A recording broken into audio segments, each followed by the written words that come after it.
পাকিস্তানের যে ব্যাটিং এর অবস্থা, পাকিস্তানের ব্যাটিং এ আসলে অধারাবাহিকতা তো আছে, পারফরমেন্সের দিক থেকেও কিন্তু আমরা দেখছি যে আসলে খুব বেশি ফর্মে নেই সবাই। শাদাব খান গত ম্যাচে টি-20 ম্যাচে যে ব্যাটিং করেছিলেন, বাকিরা কেউ কিন্তু পারেননি খুব একটা। এবং ভারতের ক্ষেত্রেও ঠিক উল্টো চিত্র। বিরাট কোহলি আপনার আইপিএলে যেভাবে খেলেছে, দুর্দান্ত পারফর্ম করে এসেছে। রোহিত শর্মা ভালো ফর্মে আছেন, এক্সপ্লোসিভ শুরু আমরা দেখতে পারি ভারতের পক্ষ থেকে। ওপেনিংয়ে আপনার বেশ ভালো একটা অবস্থায় আছে। বিরাট কোহলি ওপেনিং করবে রোহিত শর্মার সাথে, পুরো হার্দিক পান্ডিয়া, শিবম দুবে, অনেকেই আছেন আসলে, সূর্য কুমার যাদব, প্রত্যেকে কিন্তু টি-20 ম্যাচে ব্যাট করেন এবং বেশ ভালো অবস্থানে আছেন তাদের যে ফর্ম পারফরমেন্স সব দিক থেকে। সো আমার কাছে মনে হয় দুই দলের ব্যাটিং বিবেচনা করলে পাকিস্তানের তুলনায় ভারত এই ফরম্যাটে, এই বিভাগটাতে আসলে বিশেষ করে স্পেসিফিক এই ডিপার্টমেন্টে বেশ এগিয়ে আছে।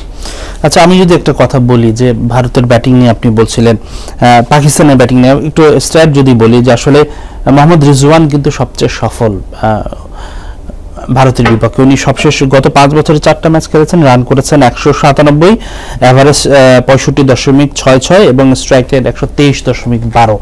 অর্থাৎ রিজওয়ানের রেকর্ড ভারতের বিপক্ষে খুব ভালো। পক্ষান্তরে বাবর আজমের যেটা কথা বলছিলেন, তিনি কিন্তু ভালো রানও করতে পারেনি। 4 ম্যাচে 92 রান করেছেন, এভারেজ 30 এবং স্ট্রাইক রেট 127.77। সেই হিসেবে সবচেয়ে ভালো স্ট্রাইক রেট কিন্তু মোহাম্মদ নওয়াজ কিংবা ইফতেখার আহমেদ, এরা কিন্তু ভালো স্ট্রাইক রেটে ব্যাটিং করেছেন। ইফতেখার ভালো করে থাকেন বা পারফরমেন্স করে থাকেন সেই জায়গায়। তবে ভারতের তো আপনি যেটা বলছিলেন পুরো ব্যাটিং অর্ডারই ভালো বা খুব ভালো ছন্দে আছে, কিন্তু যখন পাকিস্তানের সঙ্গে ম্যাচ আসে আমরা বিরাট কোহলিকে দেখি। আমি কোন একটা পোর্টালে যেন তারা নিউজও করেছে মজা করে, it's Bharat India, Pakistan versus India নাকি পাকিস্তান ভার্সেস বিরাট কোহলি অ্যাগেইন। তো বিরাট কোহলি কতটা ইম্প্যাক্ট রাখতে পারে? বিরাট কোহলি সবশেষ যেই 4 ম্যাচের কথা বলছিলাম 5 বছরে, বিরাট কোহলি রান করেছে 234, এভারেজ হচ্ছে 78, স্ট্রাইক রেট 130। তো আপনার কাছে কি মনে হয় আবারও কি কোহলি বাংলাদেশ এবং পাকিস্তান পেলে কিন্তু কোহলি একদম জ্বলে ওঠে? যদিও কোহলি সবসময় আসলে, কোহলি তো বিরাট কোহলি আসলে বর্তমান সময়ের অন্যতম সেরা ক্রিকেটার, কোনো সন্দেহ নেই। তার যে রেকর্ডস, আসলে রেকর্ড সবসময় তার নাম বলে আসলে। সেই জায়গায় বিরাটের যে পারফরমেন্স বা বর্তমান যে সাম্প্রতিক ফর্ম, পাকিস্তানের বিপক্ষে সবশেষ 4টা ম্যাচে 3টা 50 তার, দুর্দান্ত আসলে ফর্মে আছেন। আপনি বলছেন যে এভারেজ, যে স্ট্রাইক রেট, সব মিলিয়ে বলাই যায় যে আসলে বিরাট ভার্সেস পাকিস্তান এমন একটা ম্যাচ আমরা দেখতেই পারি। এবং এখন পর্যন্ত সম্ভবত 113টা বল বিরাটকে করেছেন মোহাম্মদ আমির, নাসিম শাহ এবং শাহিন আফ্রিদি, হারিস রুফ।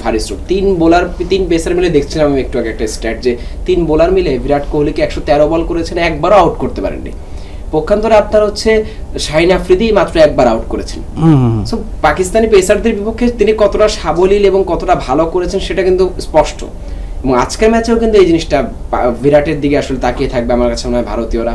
এবং বিরাট যদি আসলে দাঁড়িয়ে যায় তখন কিন্তু কি হতে পারে এটা তো আমরা জানি।